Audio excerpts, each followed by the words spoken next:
I love to check stats. I love to win stacks, but you ought to hear me though. I love to fill up my swag jar. I love the best fantasy by far. I love to bust alpha draft bars, but you don't hear me though. Alpha draft. If you want to get more from your 50 cents, well, enter an alpha draft contest. Now, in sports and esports, there's a really prevalent paradigm or way of thinking which suggests that the best players now are always better than the best players of the past, and this leads to people naturally underrating the great players of the past. People talk as though the good players now would run rings around the great players in the past, whether it's in sports or in esports, like League of Legends. They tend to think that everything that those players, the old players, learned and were good at can be surpassed by even average pros now, because they have the example before, because shortcuts have been found, because techniques have been innovated. The understanding is people think that it means that even the average pro now can get up to that level, surpass it, and is way beyond. But it doesn't quite work like that, because you can even see aesthetically when you go and watch the old games how that doesn't match up. I mean, when you go and you watch the godlike League of Legends players from Season 2 and Season 3, so quite a while ago now. Season 2 was 2012, Season 3 was 2013. So we're talking 4 years ago. Some of these guys are as good in certain respects as modern stars of League of Legends. And in some respects, they are better than modern stars of League of Legends at some of the fundamental concepts of League of Legends that people have had a lot more time to practice and learn. When you think about team fighting, coordination in team fighting, focusing the right opponent, being able to make a hierarchy of priorities on the fly and make sure you fight in the correct manner, unloading CC on the right opponents, saving ultimates for the right opponents. There are very few teams in the history of League of Legends, even with all the seasons that have passed since Season 2, who were as good as Season 2, Moscow 5 and Frost. In 2015, we had teams like Team Liquid, Origin, teams that were like all-star teams of individual players, very skilled players who played many years. Some of them have quite a lot of experience. These guys in 2015 couldn't team fight as well as Moscow 5 and Frost did in 2012. They had modern stars. They had all the accumulated knowledge. They even had all the videos you could watch. They even had all the understanding of of these things in theory, but they couldn't execute it the same way. When you talk about laning, people think, oh, well, everyone's had a lot of time to practice laning. It could go in a server and all the time. Go and watch Season 3, Flame and Shy, from CJ Enters Blaze and CJ Enters Frost. These guys, their ability to wave control, admittedly wave control is different now because of the way they fucked with the minions, is unsurpassed. It might be the best in history. Admittedly, people like Froggen have come close as a mid laner, obviously Faker as a mid laner, but the way these guys were able to control the wave, freeze the wave, always manipulate the wave so that when they left lane it would be pushing, whatever they needed to happen, these guys were masters at this. And there are great players now, in fact there are even good players now who haven't even come close to that level. Now part of this, okay, obviously part of it is because some of these are fundamentals.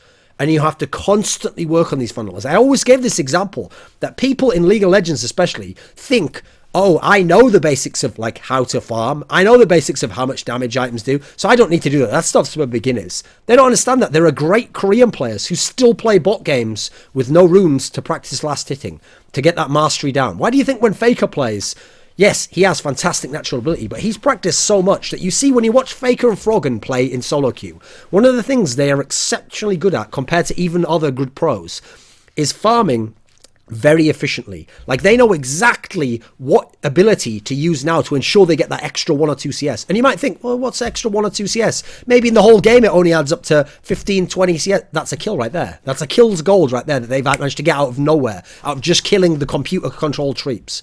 So you can see why these small fundamentals need to be worked on, need to be mastered, and it's not just the case that every pro can do these things.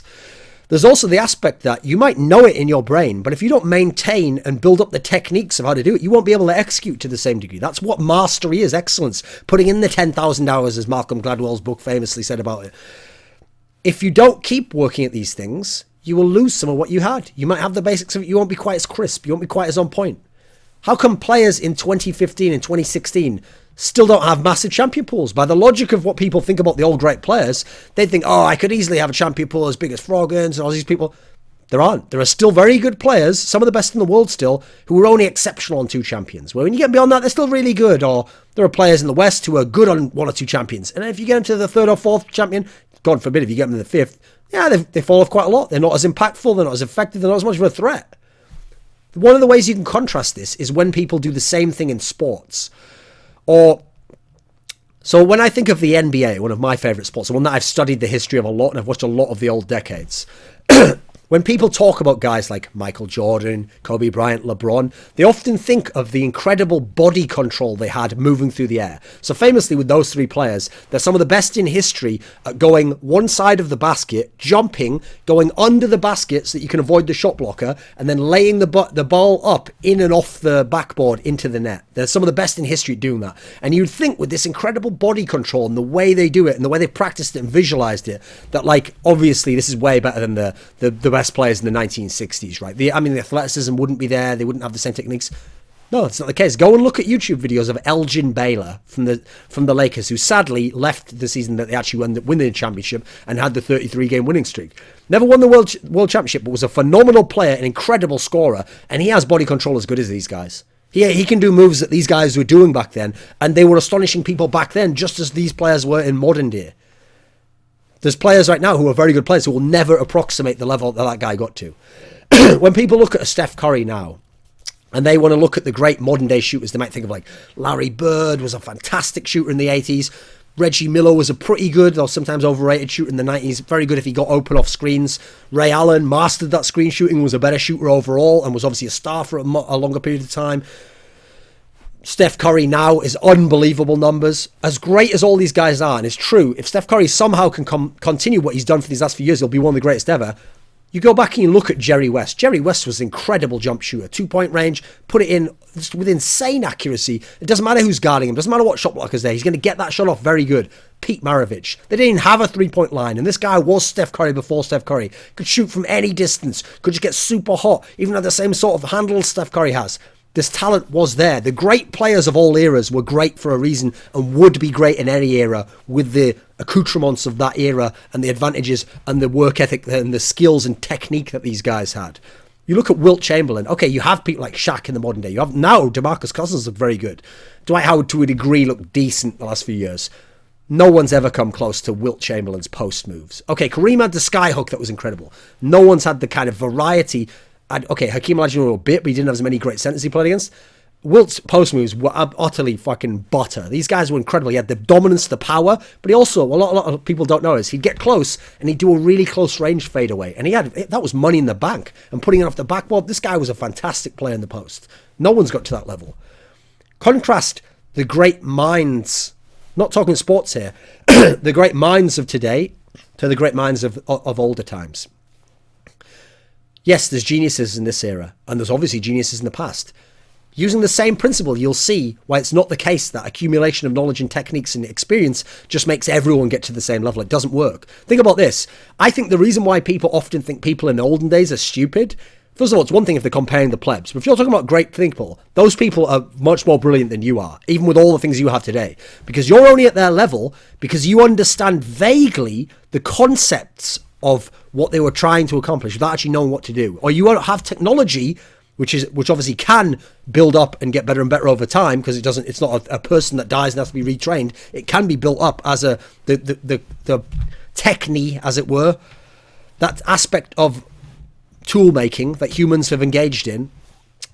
Technology has allowed people with advantages to feel like they're smarter, or to understand the basic points of that only a genius level intellect would have understood hundreds of years ago. But they won't get to the level, and they aren't at the level of those intellects back then, who invented some of those concepts and knew those concepts inside and out and understand other aspects of them on a natural level and on an advanced level of thinking. That's why the Greek philosophers, even now, we're talking 2,000 or more years later, are some of the most profound minds that have ever existed. And we're able to conceive of things they couldn't even physically prove at the time, just because they could in the mind recreate these things and be able to probe and understand different chains of thought, logic, rhetoric.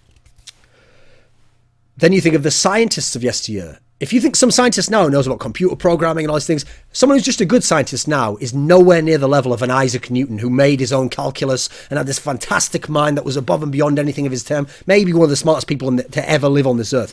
Obviously great thinkers, philosophers who were able to go through all this way of thinking of life and to build up models that they interact with, and then put profundity into this that actually is meaningful life beyond just being very interesting thoughts.